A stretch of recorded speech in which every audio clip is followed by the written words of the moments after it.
Good news, good news, good news, good news for Ohio State to start the video, to start the week. And it's not even playing into the fact that the Buckeyes are undefeated both on the season and in Big Ten play. Friday night, Saturday, and Sunday, the Buckeyes got good news. You can call that a wave of good news. We're going to go over all of it, plus a key injury update for Ohio State that will matter later on in the season, so we'll talk about that. Welcome into the Ohio State Football Report. Billy Beebe with you. 2 new commits was the news we got yesterday. The Buckeyes locked down 2 names, in-state guys, offensive linemen, getting after it. Tyler Bowen doing a great job, the offensive line coach, locking these 2 guys down, these local guys down to build that 2027 class. It begins with Kellen Wymer. Kellen Wymer grew up a Michigan fan, got an offer from Michigan, wanted to wait until spring to make his decision, and yet in the shoe on Saturday, the experience he had, he commits to Ohio State. A guy locally that's playing very, very well, very excited to have an in-state guy going to Ohio State. And as I said, Tyler Bowen getting after it on the recruiting trail right now. He gets the first local recruit from Liberty Center. Second recruit that he locked down again. These guys were in the same day, right? So one committed, then the other committed. Wymer saying he wanted to commit as he walked into Ryan Day's office. So he did that, didn't wait till spring, didn't choose the Wolverines, which I think is a really, really big deal. Then the second name the Buckeyes locked down from St. Clairsville, Mason Wilt, a 3-star, but this is kind of an ascending prospect for Ohio State. Again, keep in mind, I know you guys are touchy-feely about the 3-stars. Wilt can boost what he wants to do going forward. He can boost those numbers. He can get those numbers up. I think by the time that 2027 class is set, will have risen. And again, I trust Ryan Day, Tyler Bowen, the rest of that coaching staff at Ohio State to develop these guys. I don't care if they get to Ohio State as a 1-star. It's about how they come out and play when they actually hit the field. So, per usual, what we like to do here on the Ohio State Football Report, when new recruits decide to commit to Ohio State or performing well or whatever it is, we show love. Hit that thumbs up button to welcome Mason Wilt and Kellen Wymer. All right, keep the good news going. A little more recruit talk here.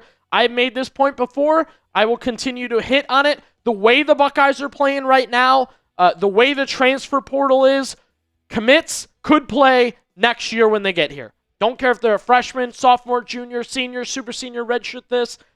Buckeyes are playing younger guys or anyone that can benefit the team. So when I look at the class of 2026, guys that'll be here next year, it's important to remember that they could make the difference, which is why we've been tracking these guys during their senior years. Look what Luke Fahey did on Friday night. You're reading that right. A 77 percentage completion-wise, 569 passing yards, 5 touchdowns. His team put up 70-plus points to win a key game at the end of the season. Luke's a 3-star, the only quarterback in that 2026 class for the Buckeyes. But again, I felt he could move up. Performances like this will definitely do that for Luke Fahey, another California quarterback kid for the Buckeyes. Was really, really impressed with what Fahey did. And again, I think he's going to grow on Ohio State fans, and I feel like Ryan Day and company, they don't want to do another situation where their backup or their third string is a transfer. So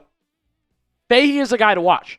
I like Luke Fahey. I like that Ryan Day likes Luke Fahey, right? I trust Ryan Day in quarterbacks. I do at this point. So congrats to Luke Fahey as he continues a special senior year. And continuing with that theme, speaking of special senior years, I look at these 2. You've seen these guys before. Kayden Dixon-Watt, Chris Henry Jr. They're with the powerhouse Mater Dei in California. They took on another powerhouse in St. John Bosco. These dudes went off once again. They have not hesitated to do that time and time again. Dixon-Watt had the go-ahead touchdown at the end of the game. He had 3 touchdowns total. Chris Henry Jr., huge day. Long touchdown after long touchdown after long touchdown. Especially from what we've seen this year, how the receivers have looked, how things are going to change. Carnell Tate's probably going to be gone. I think guys could transfer from that Ohio State wide receiver room. I think Kayden Dixon-Watt or Chris Henry Jr. absolutely could see the field and make a difference for the Buckeyes next season. What a duo this is, right? My question for you, Kayden Dixon-Watt, Chris Henry Jr., when they get here, what Ohio State duo do these guys remind you of? Maybe you're going back to the 90s, the 2000s. Go ahead and name a random one for me. Hartline and Sanzenbacher, Olave and Wilson, Ibuka and Jeremiah Smith. I mean, you got plenty of options. Name a duo that Chris Henry Jr. and Kayden Dixon-Watt reminds you of. And I'll hit on the point again, right? I hit on this a little bit ago, specifically at the wide receiver position. Buckeyes need that depth. They use that depth well. It may just be 1 year at some point. I don't know. These guys could play for the Buckeyes soon as next year. Absolutely. I believe that. Some guys in the wide receiver room aren't happy for Ohio State eventually. They transfer. Someone gets hurt. I think as the year goes on, different guys make themselves into more of difference makers for the Buckeyes. I fully expect Chris Henry Jr. and Kayden Dixon-Watt to fight for playing time next season when they step foot on campus. All right, good opportunity to let you guys know this episode is brought to you by Prize Picks. The hard-hitting football action is even better with Prize Picks. Yeah, the weather might be changing, but the feeling of being right never gets old.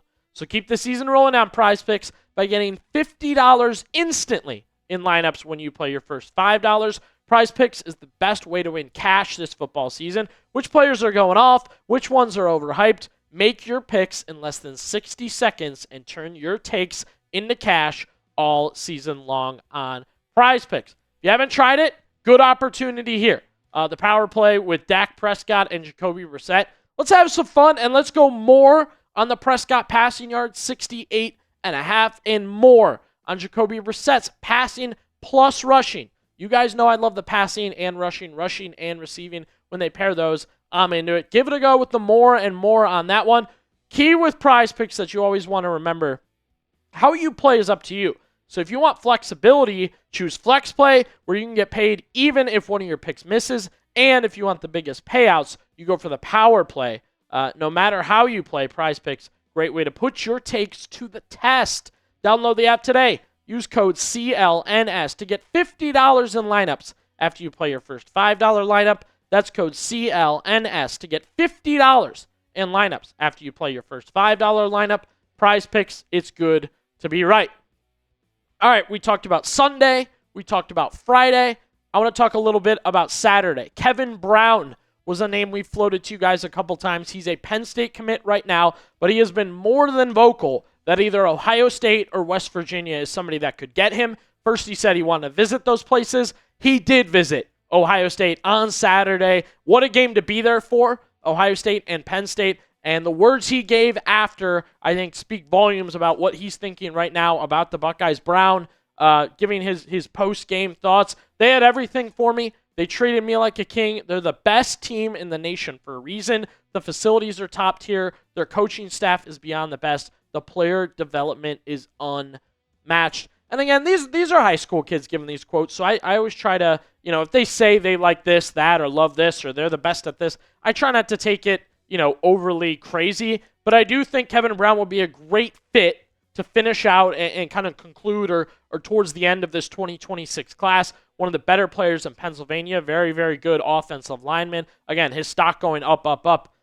And clearly he is interested in Ohio State, right? That's the biggest thing for me. He's interested in Ohio State. So we will keep an eye on Kevin Brown. What do you guys think on this? If you've watched our videos, you've been tracking this as we've been giving you that information. Do you think the Buckeyes will get it done and flip Kevin Brown, reap the rewards of the James Franklin situation at Penn State? If you think the Buckeyes will flip him, type Y for yes. If you don't, type N for no. All right, I know some of you guys hate this, but I consider it good news, good vibes, good things for the Buckeyes. After another stellar performance from Julian Sayin Saturday, he's on top. He is now, at one point, he was 8, right? At number 8 on the Heisman list. After Saturday, number 1 on the Heisman odds list. QB1 is number 1 right now, favored to win the Heisman. Couple different ones, but our friends at Bet Online have him at number 1. Again, Jeremiah Smith chilling at number 7. Didn't rise or fall, so we'll keep an eye on that bad boy. But what a rise for Sayin. Like I said, guys, he was 8th. He was 8th, and I gave the take. I stand by it still. I think it could play out any sort of way.